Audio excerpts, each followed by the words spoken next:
Good morning, students. Today we are going to revise the keywords and the exercise of the chapter 3 history. Students, if you didn't write the keywords and the exercise in your notebook or book, write it again. First keyword है महल. Mahal is a revenue estate which may be a village or a group of villages.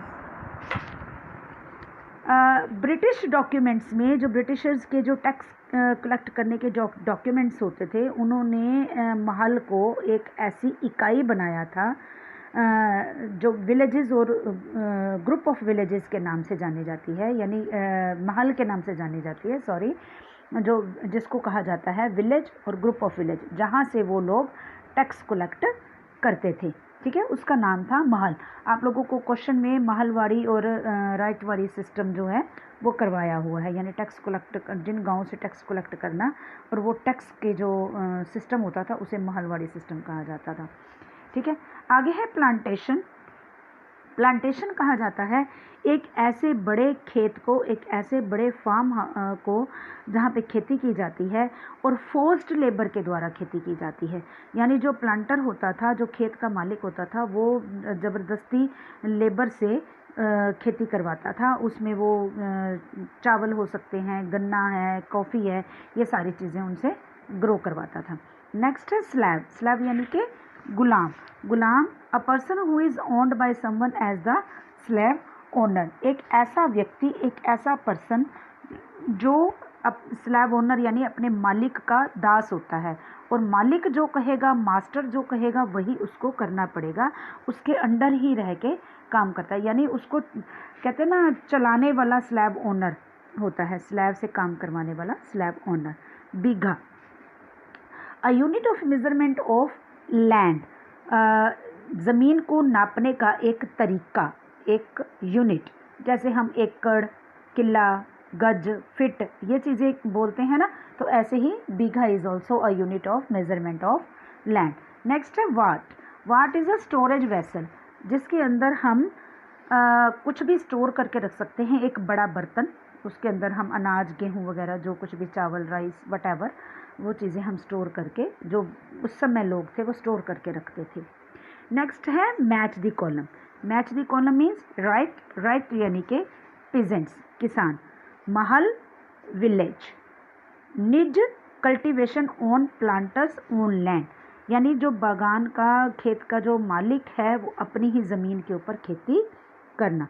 Royalty cultivation on the riots land. Royalty उसे कहा जाता है जो किसान की ज़मीन के ऊपर ही खेती करना. नेक्स्ट है fill in the blanks.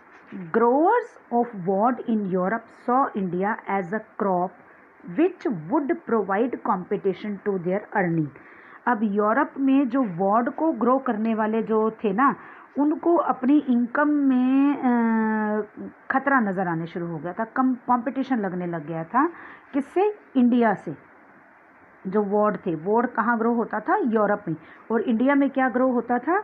Indigo. जब इंडिया से इंडिगो जो था वो यूरोप में जाता था, तो वॉड को उगाने वाले जो ग्रोअर्स थे ना, उनको ये लगने लगा कि हमारे वॉड प्लांट की जो वैल्यू है वो ख़त्म हो जाएगी, हमारी इनकम कम हो जाएगी. तो ये कंपटीशन हो गया था उनमें.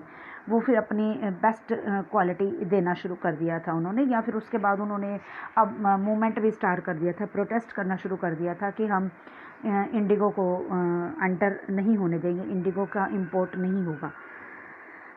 नेक्स्ट है the demand for indigo increased in late 18th century Britain because of industrialization. Indigo की डिमांड 18th सेंचुरी के लास्ट में क्यों इंक्रीज़ हुई थी? क्योंकि इंडस्ट्रियलाइजेशन की वजह से, ब्रिटिश इंडस्ट्रियलाइजेशन की वजह से ब्रिटेन में. थर्ड है the international demand for indigo was affected by the discovery of woad. अब इंटरनेशनल लेवल पे इंडिगो की डिमांड अफेक्टेड क्यों हुई थी, उसके ऊपर फ़र्क क्यों पड़ा था? क्योंकि डिस्कवरी ऑफ वॉड की वजह से. वॉड का जो प्लांट था वो अच्छे से ग्रो होने लग गया था वहाँ पे, या उसकी खेती ज़्यादा होने लग गई थी, या उसी समय वो डिस्कवरी, उसकी खोज हुई थी, तो इसलिए इंडिगो के ऊपर फ़र्क पड़ा था. Champaran movement was against Indigo planters. Champaran में मूवमेंट क्यों स्टार्ट हुआ था, वो किसके अगेंस्ट था, इंडिगो प्लांटर्स के अगेंस्ट था। इंडिगो प्लांटर्स के अगेंस्ट क्यों था, क्योंकि इंडिगो प्लांटर्स जो किसानों से पीजेंट से ज़बरदस्ती इंडिगो ग्रो करवाते थे, क्योंकि उनको वो ब्रिटेन में, यूरोप में वो चीज़ें इंडिगो भेजते थे, उनको वहाँ से इनकम ज़्यादा होती थी और इसलिए वो उनसे ज़बरदस्ती इंडिगो ग्रो करवाते थे।